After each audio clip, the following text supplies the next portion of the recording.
Max Verstappen spun at the worst possible moment, lost his final qualifying lap, triggered yellow flags, and dropped to 6 on the grid, more than half a second behind Lando Norris.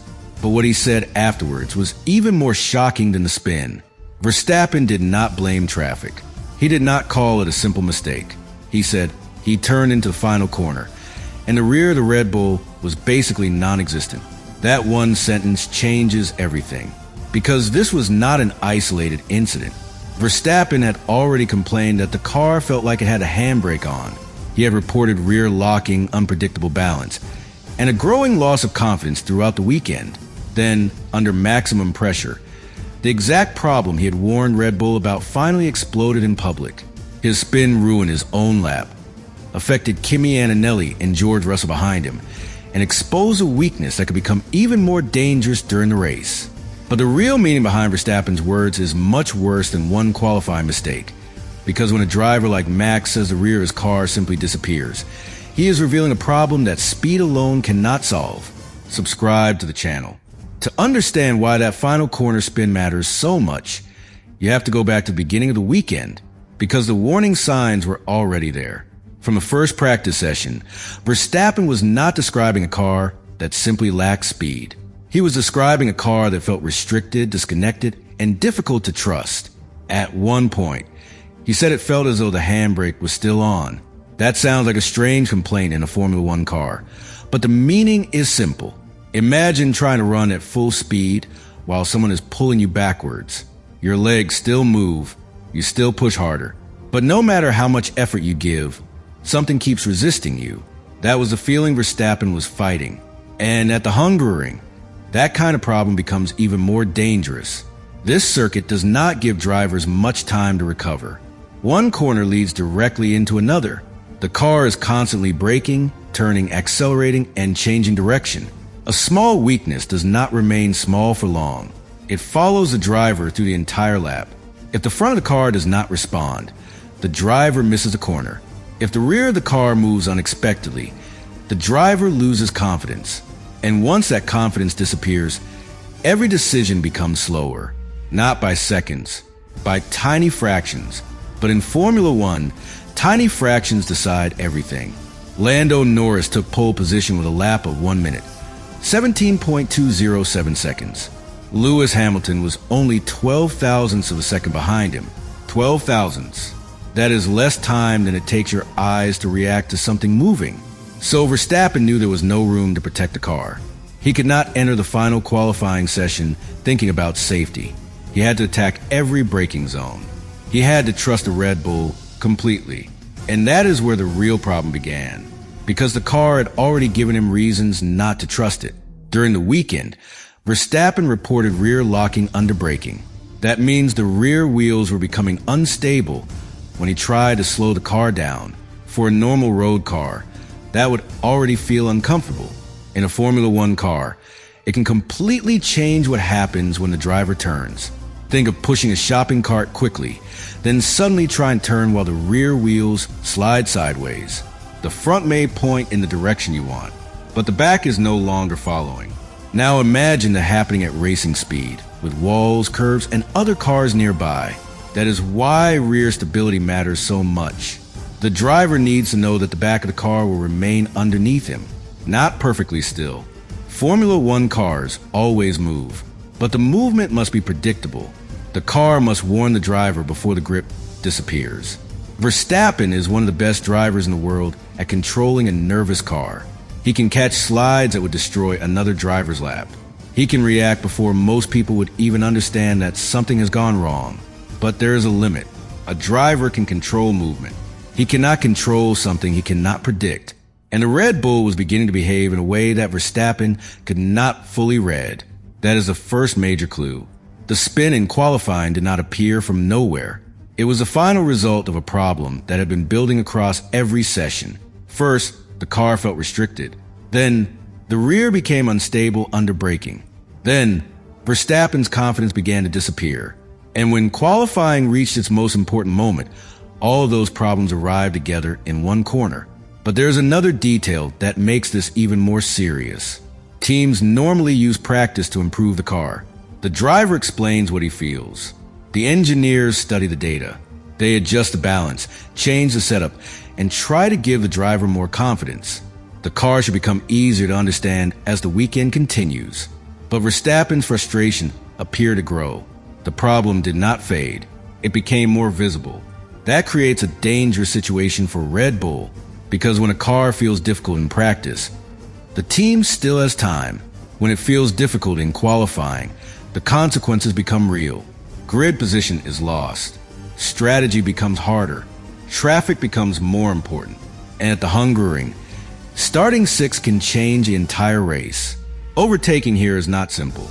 The circuit is narrow. The corners are connected. Following another car can reduce grip and make the tires hotter. So even if Verstappen has good race pace, he may not be able to use it immediately. He will begin behind Norris, Hamilton, Leclerc, Antonelli, and Piastri. Russell will start close behind him.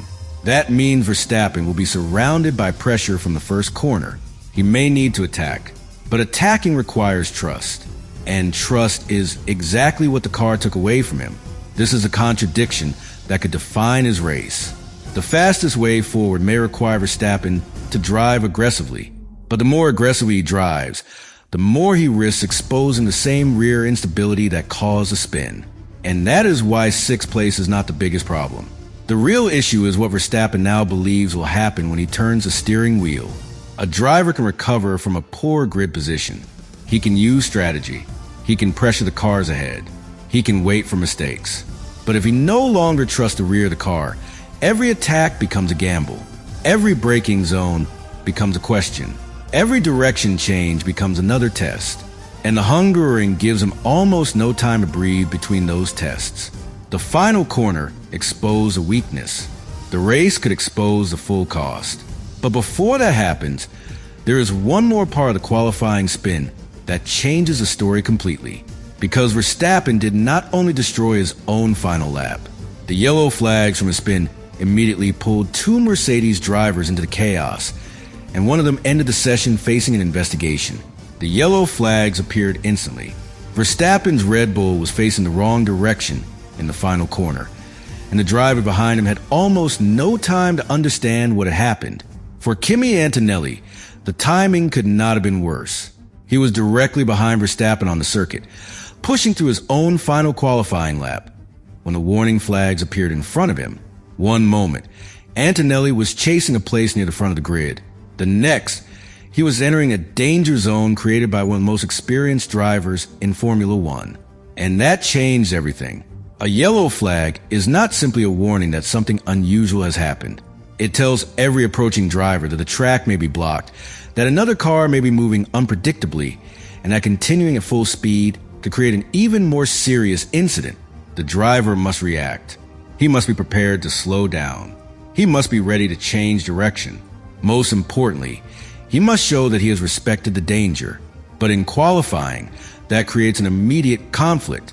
Every driver is operating at the absolute limit. Every corner has been prepared in advance. The braking point, the steering input, the acceleration, and the tire temperature are all connected. The moment a driver lifts off the accelerator, the lap is effectively over. That is what Antonelli faced. He had to abandon the performance he had spent the entire lap building because Verstappen's spin had changed the conditions in front of him. But then the situation became even more complicated. Antonelli was later placed under investigation over whether he had slowed enough in the yellow flag area. That detail is crucial because now Verstappen's mistake had not only damaged another driver's lap, it had created a possible regulatory problem for the Mercedes driver behind him. And Antonelli was not the only one affected. George Russell also approached the final corner under yellow flags. He had to lift off the accelerator as he crossed the warning zone, which meant his final attempt was compromised as well. In only a few seconds, one Red Bull spin altered the final laps of two Mercedes drivers. That is how quickly qualifying can become chaotic. A driver does not need to hit another car. He does not need to leave debris across the circuit. He only needs to lose control in the wrong place at the wrong moment. And Verstappen did exactly that. But this is where the situation becomes uncomfortable. Verstappen received no investigation for the spin itself. There was no penalty. There was no formal accusation that he had broken a rule. It was treated as a driving error, a sudden loss of control, and nothing more. Sportingly, that makes sense. Drivers make mistakes. Cars become unstable. Qualifying sessions produce yellow flags all the time. But emotionally, the outcome feels much more complicated. Verstappen caused the incident. Antonelli and Russell lost parts of their final laps. Antonelli then faced questions about how he reacted to the danger Verstappen had created. One driver spun. Another driver came under investigation. That imbalance immediately raises a difficult question. Was Antonelli placed in an almost impossible situation? Because he had only a fraction of a second to react. He was already committed to the lap. His tires were loaded. His braking and steering inputs had been planned before the yellow flags appeared. Then suddenly, he had to prove that he had slowed enough while still keeping the car under control for the final corner. Imagine running at full speed toward a doorway. You have already decided exactly where to place your feet. Then, just before you reach it, someone tells you the floor may be blocked. You cannot stop instantly. You cannot disappear. You can only react with the little time available. That was Antonelli's problem. And the fact that he was investigated shows how seriously yellow flag rules are treated. Safety must come first. The governing body cannot ignore a driver who may have failed to slow sufficiently. But the source of the danger still matters. The entire chain began with Verstappen losing the rear of the Red Bull. That is why the spin was bigger than one ruined lap. It created a ripple effect through the closing seconds of qualifying. Norris kept pole position. Hamilton stayed second, only 12 thousandths of a second behind. Leclerc remained third. Antonelli finished fourth. Piastri took fifth. Verstappen was left in sixth. Russell finished seventh. The order looked simple when the session ended. But underneath that order was a much messier story. Some drivers completed their final attempts. Others were forced to react to a car spinning in front of them. And in qualifying, those differences matter enormously. A tenth of a second can change a row on the grid. A yellow flag can erase an entire lap. A moment of hesitation can destroy the work of a complete session. That is what Russell and Antonelli experienced. But there is another reason this matters. Mercedes had placed both drivers close to Verstappen on the timing screens. Antonelli was fourth. Russell was seventh. Verstappen ended between them in sixth, with Piastri separating Antonelli from the Red Bull. That meant the battle around Verstappen was already extremely tight. Any improvement from Antonelli or Russell could have pushed Verstappen even further down the grid. So the yellow flags did not merely affect their personal results. They may also have protected Verstappen from losing another position. There is no proof in the source that either Mercedes driver would definitely have improved. That cannot be claimed. But the opportunity disappeared.